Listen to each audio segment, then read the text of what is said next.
So yesterday there was another message that was left, and then but it was quite late.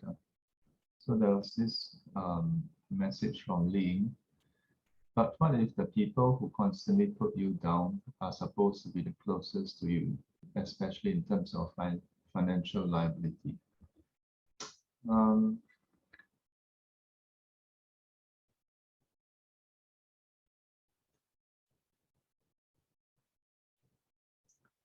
have you all been put down by people before?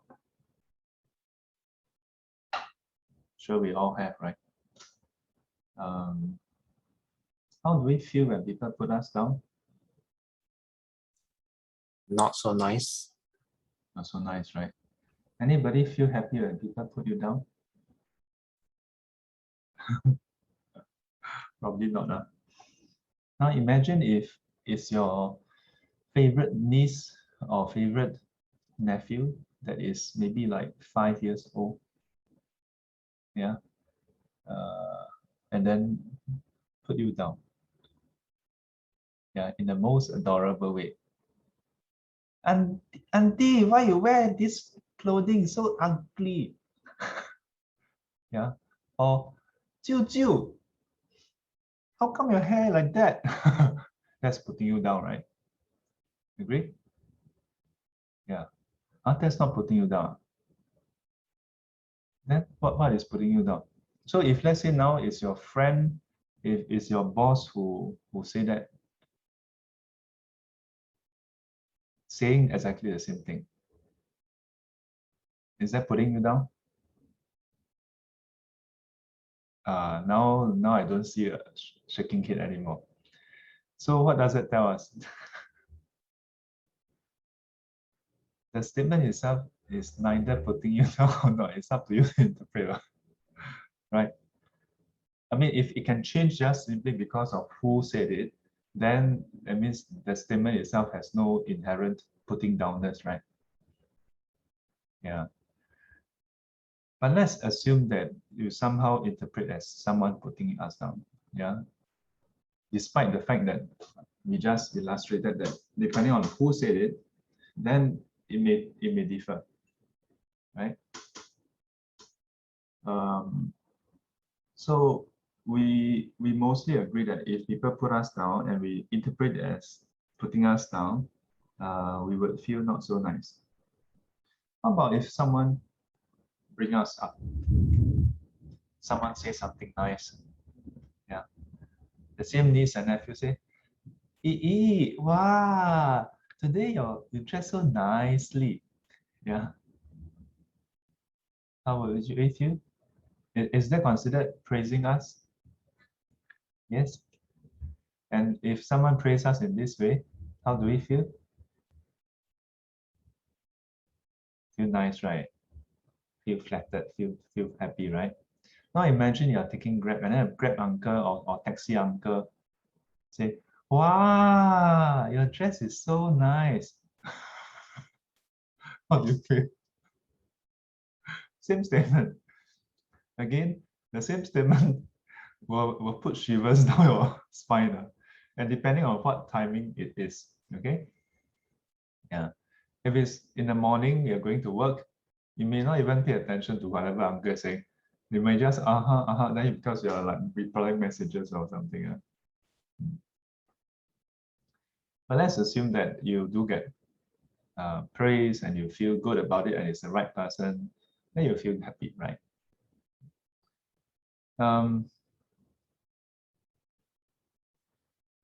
Do you all seek people to praise you? Still have to think. Of course, we seek that lah. Well, maybe we don't seek that. Maybe you are masochistic. You all seek people putting you down. How many of you like to have people put you down? How many of you? Nobody. How many of you, between people putting you down and between people praising you, would like people to praise you? Okay, we have a few honest people. The rest are still in denial. I mean, the truth is that we would quite naturally prefer people to praise us. Granted, if we get enough of hollow praises, yeah, that means it's just lip service, then we may start to feel averse towards praises. Or if each time people praise you, then something bad happens after that.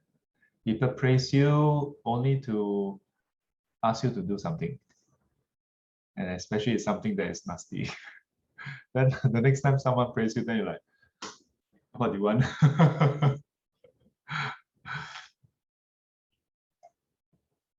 Yeah.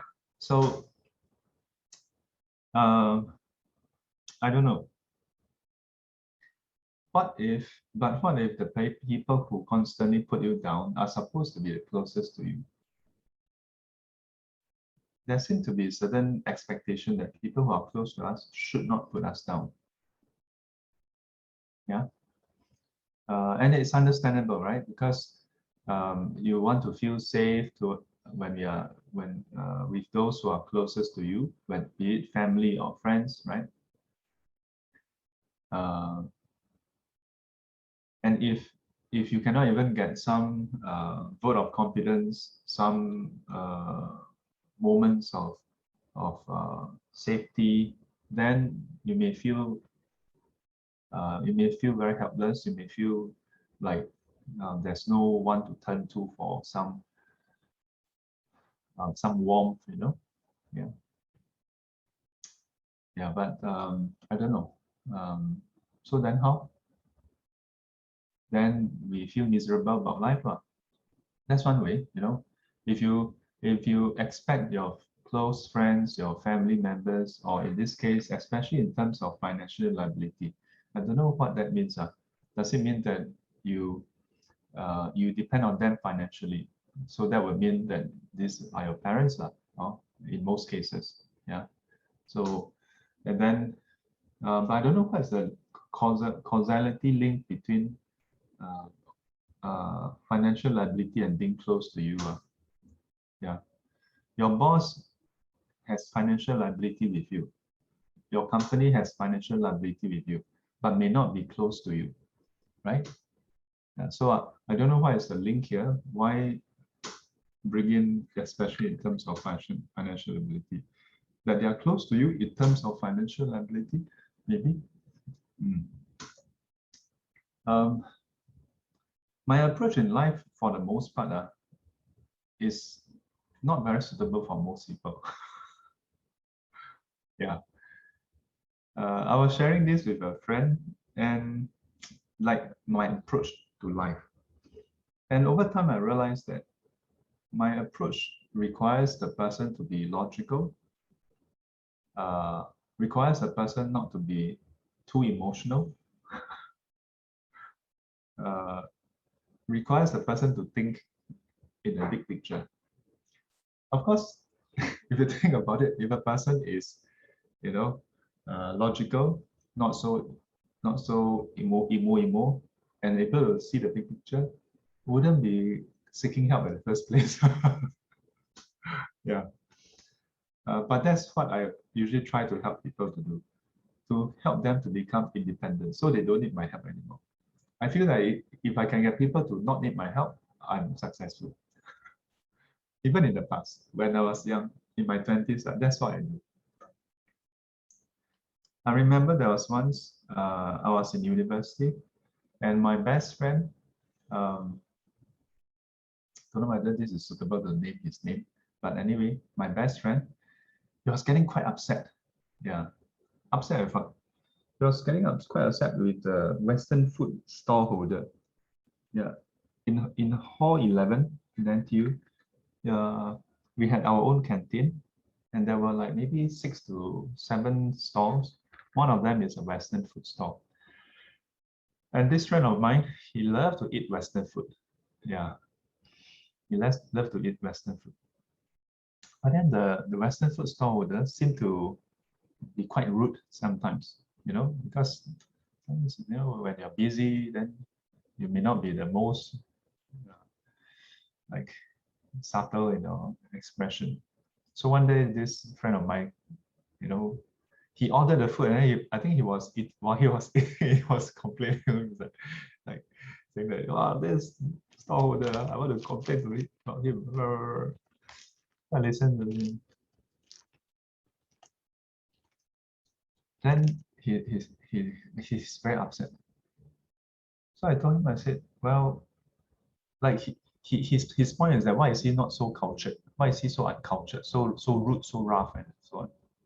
Yeah, I said something that is maybe not so nice. Yeah, I told him, I said, well, if he's so cultured, he would be on this side of the counter, not on the other side, right? Yeah. Yeah.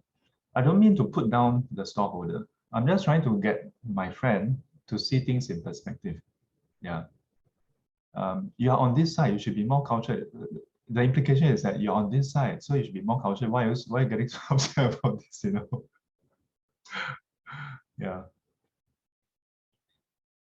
We can't help that people are rude to us. We can't help if people are not nice to us. We can't make people be nice to us. We can't expect people to be nice to us. This same friend, when before we entered university, I was working in this small computer shop in Katong Shopping Center. Some of you who stay in the East may know, Basic Computer. So the boss is very cute. Until now, I still don't know what is her name, but she would ask us to call her ma'am. Yeah. And after working there for maybe a week or two, my best friend got to know about it, and then he asked to work in the same company to earn some pocket money before we enter university. So he joined in for maybe about 3 days. After 3 days, he wanted to quit. Then I talked to him, and then he said, like, I asked him, like, why you want to quit? Yeah, why do you want to quit? So he said, 我也是有爹娘生的. He's literally what he said. Okay, I'm not exaggerating. He literally said, 我也是有爹娘生的. Yeah, so that he also has father and mother. Why should he come here to get scolded every single day? It's just 3 days. Like, you know, 我凭什么我来这里给他骂? Of course, the first thing you can think of is he probably don't get scolded much at home, right? That's why you feel this way. But anyway, this is not what I told him. I thought about it. Then I asked him, I said, how much are we paid every day? Then you think about it, about $30. Yeah. Then I asked him, how much is a sound card? How much is a sound card? Yeah. So a sound blaster sound card last time cost about $150, $160. And that's the low end one, not the Sound Blaster Pro. Then I asked him, how about Aztec sound card? Aztec, another Singapore brand, the Sound Blaster wannabe. It's about $99. So I told him, I said, what do you think about, look at it this way. Can you find anyone in the whole of Singapore who will school you for 3 days and then give you a sound card? Instead of thinking you're coming here to work, just think about your work as you're here, get scolded every day, but every 3 days you get a free sound card. Yeah. Is it worth it? Then you think about it. Yeah, actually I'm getting a free sound card every day. So subsequently, he continued working in the shop all the way until we entered university. Years later, recently, I learned from a friend that this is in psychology called reframing. Yeah, but I didn't know that there's a term for it. But this is how I look at life.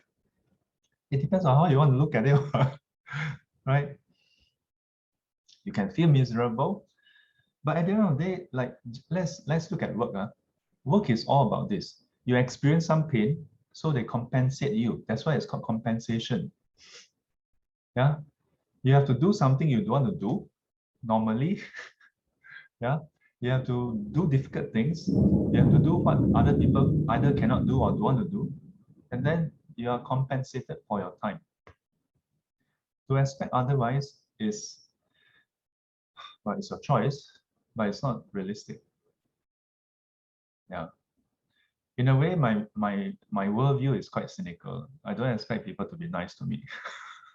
So if they are nice to me, I'm very grateful. And maybe that's what it is, right? Are you grateful to people who are nice to you? You are, right? But if they're supposed to be nice, then why should you be grateful? It's because they don't have to be nice to you. It's not their job to be nice to you. It's not their duty. They don't owe you. Nobody owe us anything that to be nice to us. And that's why when people are nice to us, they are grateful to us. I mean, we are grateful to them, sorry. Sometimes really not working. But what about people who constantly put us down and are supposed to be closest to us? Well, I mean, first of all, I think it feels, it really feels very bad. If it's, let's say, your family or close friend. Yeah. And this brings us to another story. Yeah. I was working part-time, another part-time. Yeah. Another part-time job. I was working in a Korean restaurant, and I got into that Korean restaurant because my cousins were working there. Yeah, won't mention which cousin, but if my cousin is watching this, you know which cousin. But um, my cousin and his friends and their friends were working there. And then, as I worked there for a few days, for a few weeks, I noticed something. That my cousin and his friends, when they talk to each other, it's never a straight sentence. It's always some kind of snide remarks. It's always some kind of, you know, 冷嘲热讽. It's some kind of like sarcasm and very extreme. Like they cannot talk normally, you know. And I felt very uncomfortable. So one day when we knock off, close shop, and then as we were walking off, I caught up with one of my cousins, and I asked him, I said, why do you still hang out with them when they are so mean to you? And you know what he told me? He said, but they are my friends. What? Then, and honestly, at that age, I was maybe late teens, maybe before NS. That was before my NS. In my mind, I was like, I just cannot understand. It's like, why do you need such friends if they are so mean to you? Yeah. I don't know. Yeah.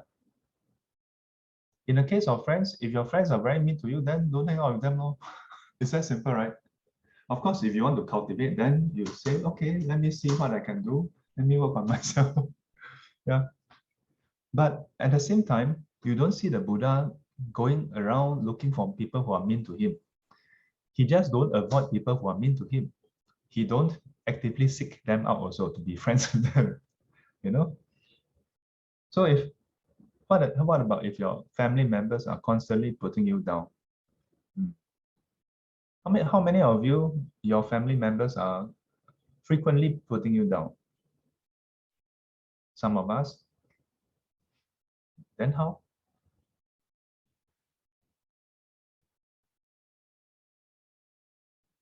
Um,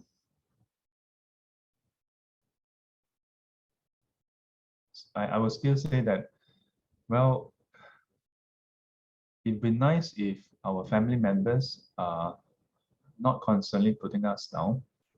Yeah. Uh, but at the same time, I must say, there is a remote possibility. There are many reasons why people put us down. One, because they don't like us. Yeah. And it could be the case that our family members don't like us, right? Another could be that people put us down to what do you call that? Reverse psychology. Yeah, like my maths teacher, that's what he did to us. He basically told us, yeah, you all cannot do this question. This question is too difficult. Yeah, Sec 3, Sec 4, Mr.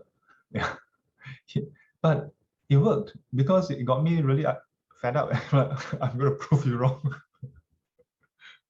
So there are different reasons why people put us down, right? So then, what if it's because the person don't like us? Now, what I'm saying is a bit maybe sensitive for some people, and you may not agree with my approach. But the way I look at it is, if people don't like us and they put us down, then maybe we shouldn't have to care.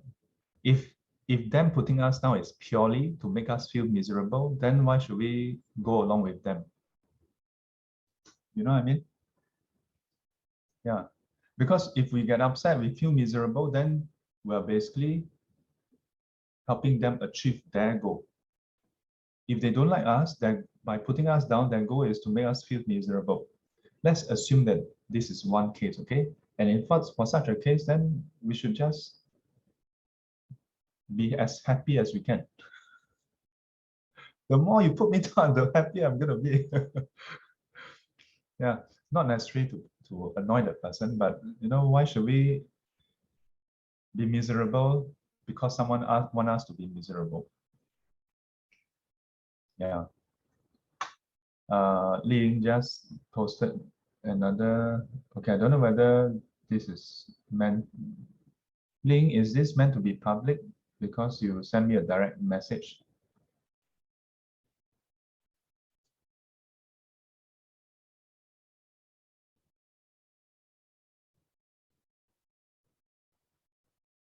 Okay, so meant to be public. So Ling says, thankfully he's dead. Yeah, that means I presume you are referring to your father. Well, then this shouldn't be a question anymore, right? Yeah.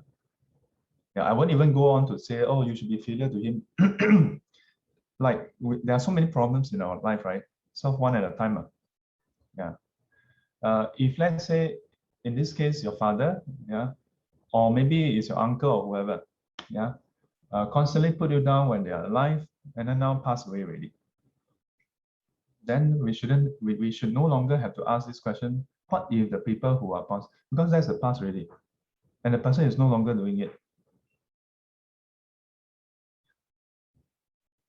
It should be like a dog shit that we step on and it was very smelly and we wash ourselves clean and then that's it. We don't have to keep talking about the dog shit we step on, or to keep the dog shit and then sniff it once in a while to remind us how smelly it is. We don't have to. Yeah. And before, I mean, there'll be people who say, but Sifu, you didn't go through that. How do you know how miserable? That's why I cannot let it go. How do you know I never go through shit like that? How do you know? When people say you don't know what I went through, then how do you know whether I went through it? Or maybe I went through worse than you. Yeah, there was once in class, I brought this up. I said, what's the worst that can possibly happen to us? Die, maybe death. Okay, let's go for death. that escalated really fast. Have you ever been put in a situation where you involuntarily almost died?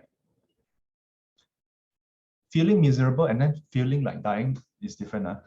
That's your choice it's still your choice to say, I want to die.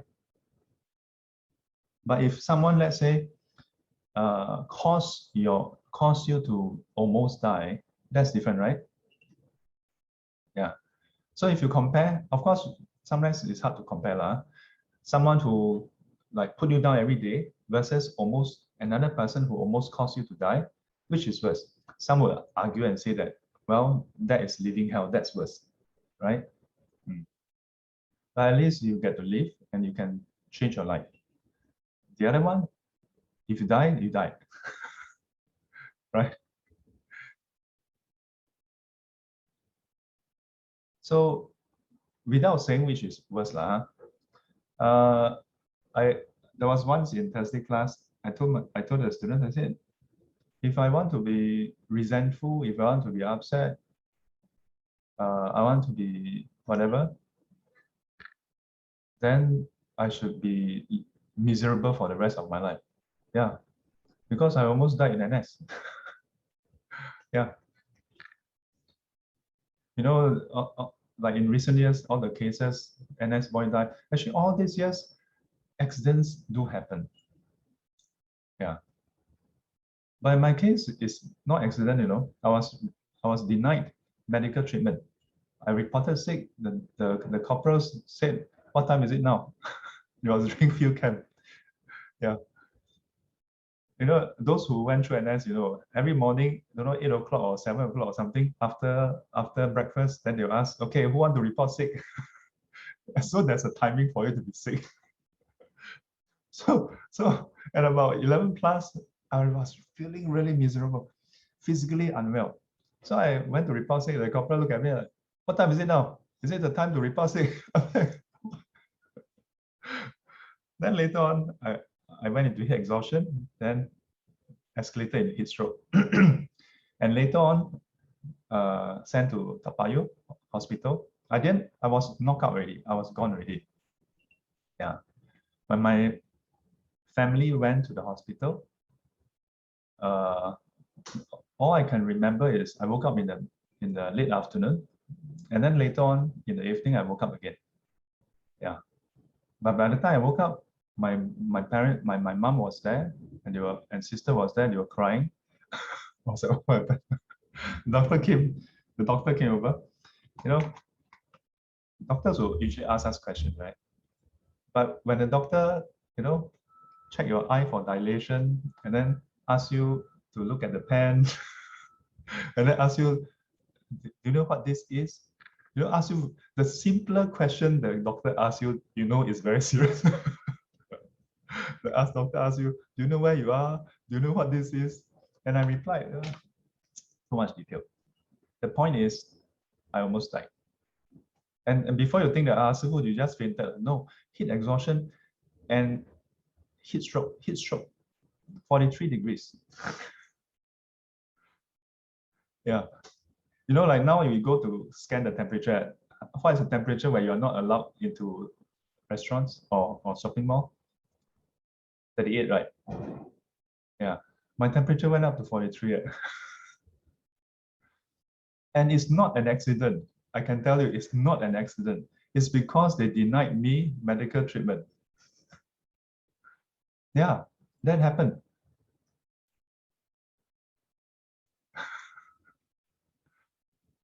Yeah, so how?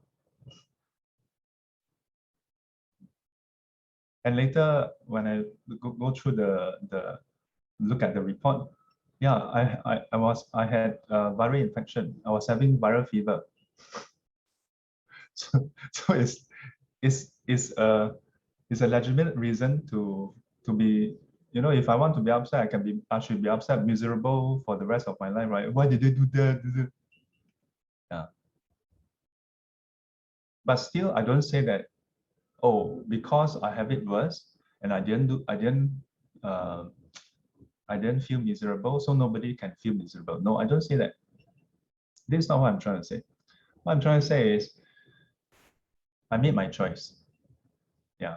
And to be very honest, for many years, I didn't tell anybody except my family. And each time I happen to bring it up, I would just break down, you know. Can I imagine Sifu breaking down, right? Yeah. Yeah. And I also cannot explain why I broke down. I just talk about it. Brah. Yeah. 很多怨气, maybe. But then after learning more and more teachings, and when I think about it, I was more concerned for them, you know. Yeah. At some point, I accepted that it happened, and I wish for them that they don't have to experience the same pain and suffering in future. yeah, that they would come to be able to overcome that karmic link, you know. Yeah. And still, I don't say that, oh, because I have it like that and I didn't wallow in my self-pity or feel miserable about things, so nobody can feel miserable. No, you can. You have all the right. Anybody can feel miserable. And it doesn't have to be that worse. You know, you can go to sing song, you know, queuing up, and then someone cut your lane, and you can, as a result, feel miserable for the rest of your life. You know, and get upset with the whole world. How can that person? You can. It's your choice. Yeah. But do you want to live your life that way? I chose not to live my life that way. And just in case anybody is confused, I didn't ordain because of this. Yeah. I continue to go on to university, finish my degree, have a, I would say, pretty fun life in the corporate world. We choose a lot of things we cannot choose. We cannot choose whether people are nice to us. We cannot choose whether people say nice things to us. We cannot choose whether people put us down or lift up. We cannot choose that. But we can choose how we respond to that. We can choose whether we continue to hold on to that hurt after that, or we can choose whether, okay, what's done is done. You scolded me, you put me down already. How I live my life, that's my choice. Choose happiness when you can. There are some cases you cannot choose. Then 我变了, suck thumb, you know as they say.